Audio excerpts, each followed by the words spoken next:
সম্মানিত gold tedder ভাই ও বোনেরা, আপনারা দেশ বিদেশের যে যেখান থেকেই আমার এই ভিডিওটা দেখছেন, সকলকে জানাচ্ছি অভিনন্দন। আমি আজকে আপনাদেরকে এই গোল্ড ট্রেডার মানে গোল্ড মার্কেট সম্পর্কে কিছু ইনফরমেশন দেওয়ার জন্য বসেছি। তো আপনারা দেখেছেন যে এই মার্কেটটি গত সপ্তাহে মার্কেটটি ক্লোজ হয়েছিল 2578-এ। যেই মার্কেটটি এই সপ্তাহ এসে ক্লোজ হয়েছে 2622-এ। আমি আপনাদেরকে বরাবরই একটা কথা বলে আসছি যে গোল্ড মার্কেট ঊর্ধ্বমুখী প্রবণতা আমরা লক্ষ্য করতে পারবো, অর্থাৎ মার্কেট উপরের দিকে উঠে যাবে।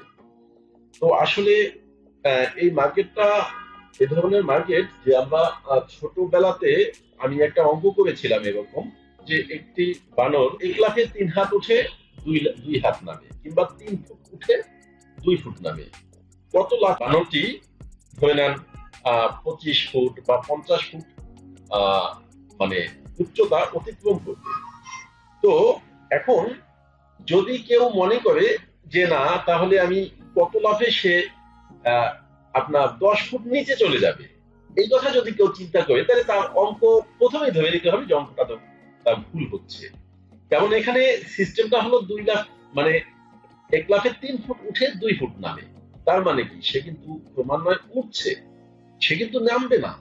কারণ কেউ যদি চিন্তা করে যে সে 10 ফুট বা মানে 50 ফুট উপরের কথা চিন্তা করে, তার চিন্তা না করে সে যদি মাত্র 5 ফুট নিচের কথা চিন্তা করে যে 5 ফুট নিচে কখন বানরটি নেমে যাবে, তাহলে কোনোদিনই তার অঙ্ক মিলবে না। তাকে চিন্তাই করতে হবে যে মানে সে কতটুকু উপরে উঠবে, কত লাভে সে উপরে উঠতে পারবে। তার তার মানে কি, তার উপরটা নিয়ে চিন্তা করতে হবে। সম্মানিত ভিউয়ার, আমি প্রতিটা ভিডিওতেই আপনাদের অতিরিক্ত কিছু কথা বলি। হয়তো কথাগুলো অনেকের কাছে ভালো লাগে, অনেকের কাছে ভালো লাগে না। আমি জানি না কাদের কাছে ভালো লাগে, কাদের কাছে খারাপ লাগে। তবে কমেন্টের মাধ্যমে কিছু বুঝতে পারি।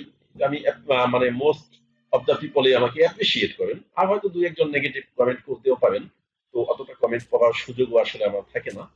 হ্যাঁ, এখন বিষয় হলো যে আমি যেটা আপনাদেরকে বলতে চাচ্ছি মূলত, যে গোল্ড মার্কেটটা আসলে উপরে উঠে আসছে এবং সে উপরের দিকেই চলে যাবে। সে নিচে যাওয়ার সুযোগ খুব একটা কিন্তু এই মার্কেটের নেই। এখন আমরা যদি কেউ মনে করি যে সে কখন কবে অনেক নিচে চলে যাবে, না, এই অবস্থা আমাদের আপাতত দৃষ্টিকোণ থেকে আমরা দেখতে পাচ্ছি না।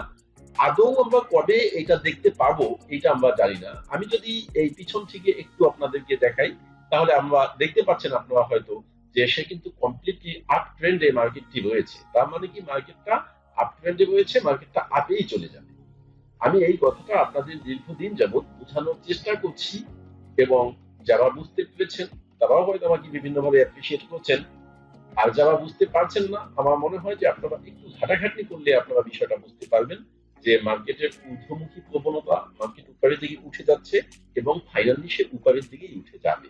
সেই ক্ষেত্রে আমি আপনাদেরকে বলছি যে কারেকশনের জন্য যত যে এই জায়গা থেকে প্রফিট যদি কেউ নিতে চান, তাহলে তাকে অনেক এক্সপার্ট হয়ে এই মার্কেট ট্রেড করে প্রফিট নিতে হবে। আর যদি আপনি মনে করেন যে মার্কেট সম্পর্কে অন্ধ, আপনি কিছুই বুঝেন না, তাহলে আমি বলবো আপনি ভালো একটা ব্যালেন্স দেখে বাই দিয়ে চুপচাপ বসে থাকেন। কিন্তু ব্যাকআপ রাখতে হবে, কারণ কারেকশনে যখন নিচে যাবে, কতটুকু যাবে এটা আমি তো দূরের কথা, পৃথিবীর কোন ব্যক্তি বলতে পারবে এরকম আমার জানা নেই। যে কে বলতে পারবে যে কারেকশনে কতটুকু নিচে যাবে।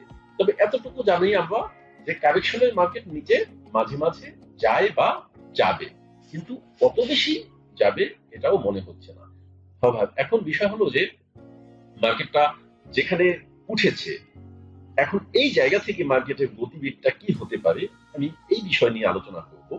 তো সম্মানিত ভিউয়ার, মার্কেটটা মোটামুটি যতটুকু উঠে এসেছে, আমি গত সপ্তাহে আপনাদেরকে যে দিয়েছিলাম, আপনার অ্যানালিসিস দিয়েছিলাম, সেখানে আমি সাপোর্ট লেভেল এবং রেজিস্ট্যান্স লেভেল নিয়ে আমি আপনাদেরকে কতগুলো লেভেল দেখিয়েছিলাম, এবং আমি বলে দিয়েছিলাম আপনাদেরকে যে মার্কেটের সেকেন্ড রেজিস্ট্যান্স লেভেল হিসেবে আমি আপনাদেরকে দেখিয়েছিলাম 2620 বা 25 বা 30, এটা আমি বলে দিয়েছিলাম। তো আমরা দেখতে পাচ্ছি যে 2622-এ এসে মার্কেটটা ক্লোজ হয়েছে। এই যে 22-এ ক্লোজ হয়েছে, আমরা দেখেছি যে 25 পর্যন্ত টাচ করেছিল, 22-এ এসে ক্লোজ হয়ে গেছে, বেশ কিছুটা উপরের দিকে উঠেছে গত সপ্তাহ থেকে। এবং আপনারা ধরে নিতে পারেন এই 22 মানেই ধরে নেন 20, 25 বা 30, অর্থাৎ এই যে লেভেলটা, এখানে একটা লেভেল মার্কেটের জন্য আছে, যেটা আমি টেকনিক্যাল অ্যানালাইসিস অনুযায়ী আপনাদেরকে এখান থেকে দেখাতে পারছি না, আমি এটা বিভিন্ন সোর্স থেকে ইনফরমেশনটা নিয়েছি। তো তারই ধারাবাহিকতা অনুযায়ী আমি আপনাদেরকে বলবো মার্কেট এখন অলরেডি একটা লেভেলে রয়েছে। যেই লেভেলে মার্কেটটা রয়েছে, মার্কেট ওপেন হওয়ার পরে আমার কাছে মনে হচ্ছে যে মার্কেট ওপেন হওয়ার পরে মার্কেটটা হালকা কিছু নিচে টান দিবে, কিন্তু নিচে টান দিয়ে সে যে পড়ে যেতে পারবে এটা আপাতত মনে হচ্ছে না। এটা সম্পূর্ণ নিউজের উপর ডিপেন্ড করবে যে হাই ইম্প্যাক্টের যদি কোনো নিউজ পায় মার্কেট, সেই নিউজের কারণে যদি গোল্ড উইক হতে পারে তাহলে হয়তো সে নিচে পড়বে, কিন্তু এমন অবস্থাও আমার কাছে মনে হচ্ছে না।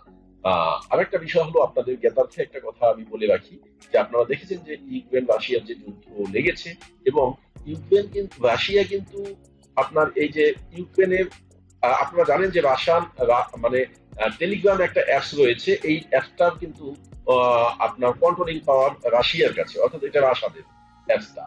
রাশিয়ানদের এই অ্যাপসটা সারা ইউক্রেনে এটা আপনার নিষিদ্ধ ঘোষণা করা হয়েছে। আমরা স্বাভাবিকভাবে যদি চিন্তা করি তাহলে এরকমও চিন্তা করতে পারি একটা অ্যাপস এটা নিষিদ্ধ করলেই কি না করলেই কি না, ব্যাপারটা এরকম না। আপনারা জানেন যে এই অ্যাপসটা কিন্তু সারা পৃথিবী থেকে ইনভেস্ট করার জন্য যত সাইড আছে বা যত কানেকশন, যত কানেক্টিভিটি, এটা কিন্তু প্রভাবটা এই অ্যাপস এর মাধ্যমে ব্যাপক হারে পড়ে থাকে। সুতরাং এটা কিন্তু বড় ধরনের একটা নেগেটিভ নিউজ। আপনার এটা শুধু যে গোল্ডের জন্য তা না, আমি বলবো যে অন্যান্য কারেন্সির জন্য, যেমন ইউরোর জন্য বা ইউএসডির উপরেও কিন্তু এটা প্রভাব পড়বে।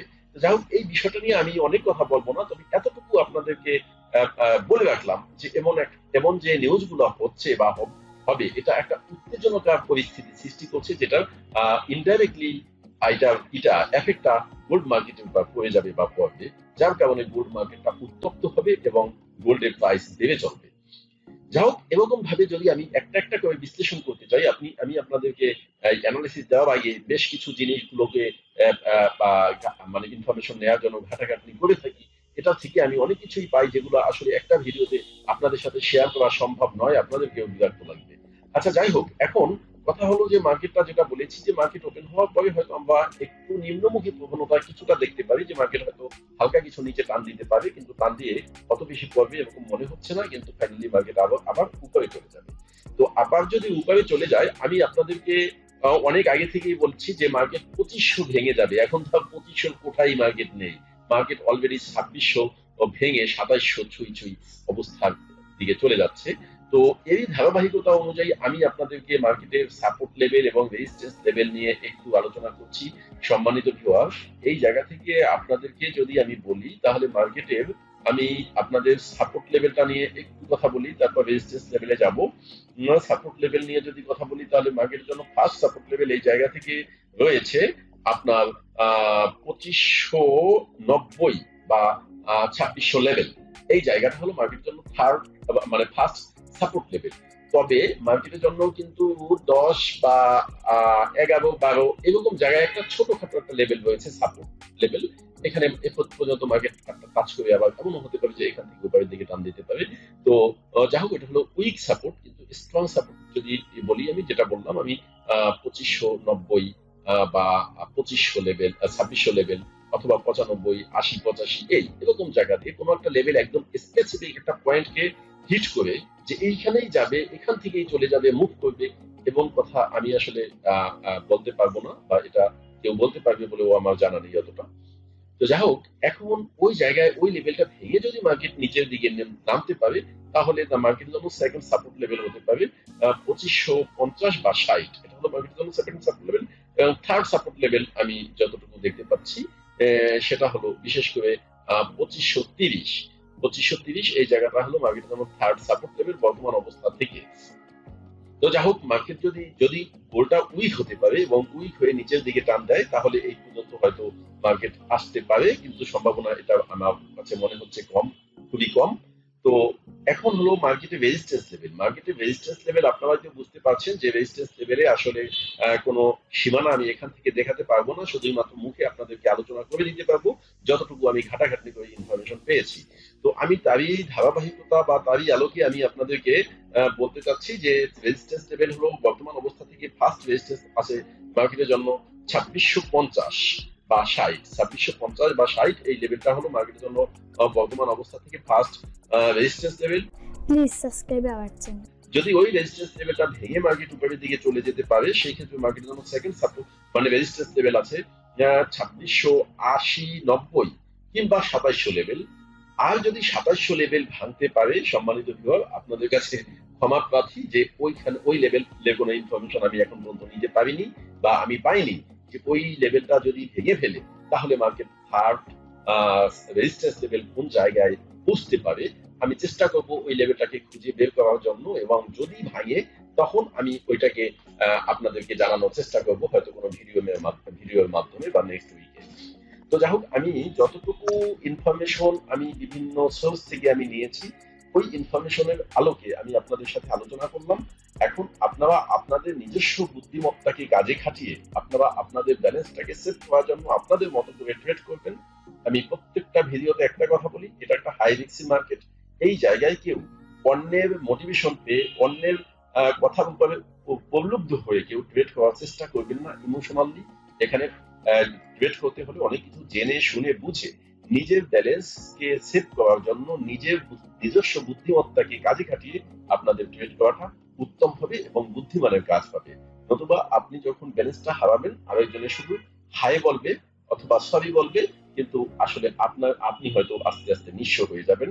সুতরাং কোনো অবস্থাতেই ফরেক্স মার্কেটে যারা ট্রেড করতেছেন বা করেন তাদের অন্যের কোনো কথাকে গুরুত্ব না দিয়ে সম্পূর্ণ নিজস্ব চিন্তাধারা নিজস্ব চেতনার উপর থেকে নিয়ে ডিসিশন নিয়ে আপনাদেরকে ট্রেড করতে হবে। সকলে ভালো থাকেন, সুস্থ থাকেন, সকলে সুস্বাস্থ্য কামনা। আল্লাহ হাফিজ। আসসালামু আলাইকুম।